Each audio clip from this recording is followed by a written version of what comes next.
Hi, in this playlist we're going to be looking at proportion word problems. They are fairly straightforward, but they are quite wordy, so they're aimed at around about grade 4, grade 5 GCSE maths. Please do stop the video, have a go at each of the questions and then compare your solutions. Before we start with this particular video, I want to say thank you to the sponsors of the channel. One particular is Eric, and Eric is going to be used as promised in the first maths problem. So a huge thank you to Eric. It's really appreciated. To all the sponsors on the channel. I hope you find value, and I look forward to seeing you inside the video.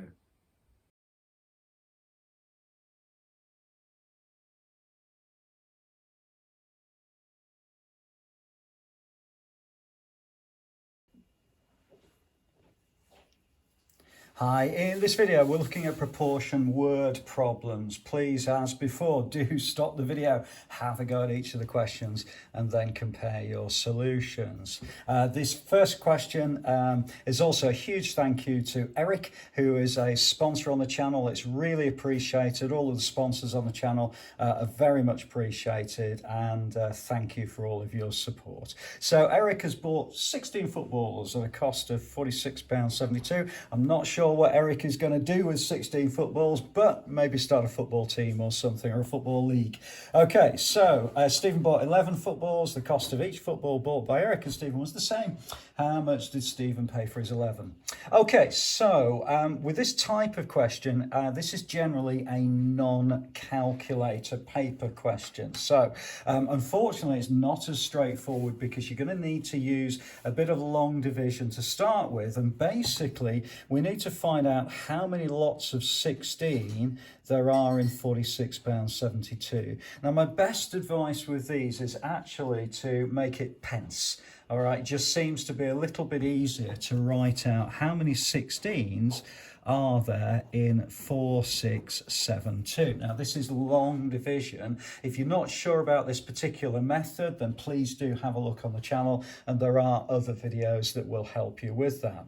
But basically what we're saying is, how many lots of 16 are there in 4? Well, there's none, but in 46 there's actually 2 of them, and that will make 32, with a remainder then of 14. Okay, so the next bit of this then is I've got to deal with this 7. So what I would normally do is just bring that 7 down there so I can read it a little bit easier, and it says, how many lots of 16 are there in 147?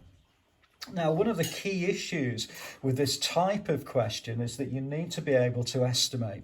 Okay, so what I would be saying is, if I'm asking how many 16s there are in 147, I'd say, well, it's definitely not 10, because 10 times 16 is 160. So what I'm going to do on the side here, I'm going to do 16 times 9, because I think that's a fairly good approximation. And actually it is, because 6 times 9 is 54, 5 to carry, 9 times 1 is 9, plus 5 is 14. So it's 144, which means that I've only got 3 remainder.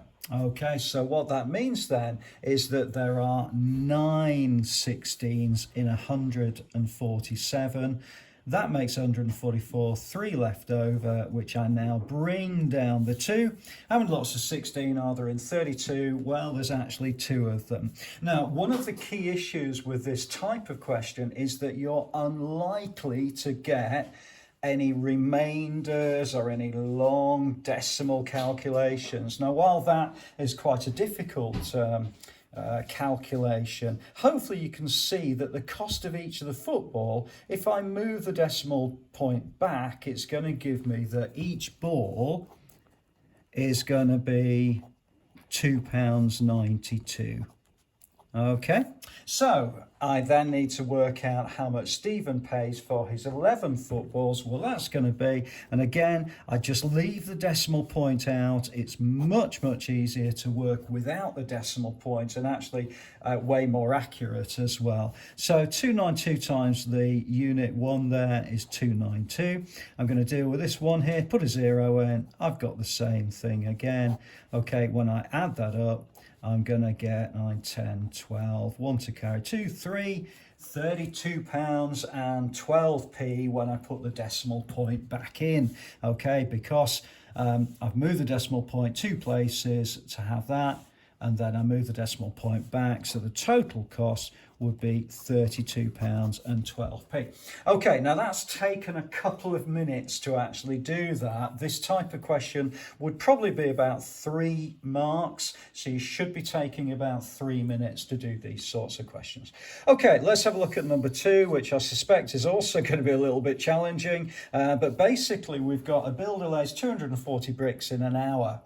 It always works at the same speed, okay? How long will it take the builder to lay 760 bricks? Give your answer, and this is going to be the problem here, is give your answer in hours and minutes, because basically what they're asking us to do is to write 760 divided by 240. Okay, it's how many lots of 240 are there in 760. Now you'll notice that I write this as a fraction, okay? I could, if I wanted to, do some sort of very long division in the same way that we did with question 1. But actually, with this, I think it might be easier just to use this whole idea of equivalent fractions. Because what we can say is if we divide top and bottom by 10, it's going to make our numbers just a little bit easier to cope with. I've got now 76 over 24. And again, if you wanted to, you could now do long division. But I'm just going to push this a little bit further and see where we get to. So if I divide top and bottom by, say, 2, okay, what do I get? Well, at the top, I'm going to get 38, and at the bottom, I'm going to get 12, which again, that's a lot easier. I know the 12 times table reasonably well, but I'm just going to see if I can push it a little bit further and divide by 2 again. Now, if I divide by 2 again, I've now got actually the 6 times table, which just makes my life a bit easier. And hopefully from there, you can see that 6 goes into 19, 3 wholes and 1 6 left over. Okay, because 6 times 3 is 18, and then I've got 1 whole left over. So basically, this particular builder is going to take 3 and 1/6 hours. Okay, so it's going to be 3 hours, and then it's also going to be 1/6 of an hour. Okay, so this is the problem here. We need to change that. So I'm going to write that as 3 hours. And then 1/6, remember in maths, of means multiply, and an hour is 60 minutes. So 1/6 of 60 is actually going to be 10 minutes, if you like. 1 times 60 is 60, and 6 times, if you like, 1, 6 times 1 is 6. So 60 divided by 6 is going to be 10.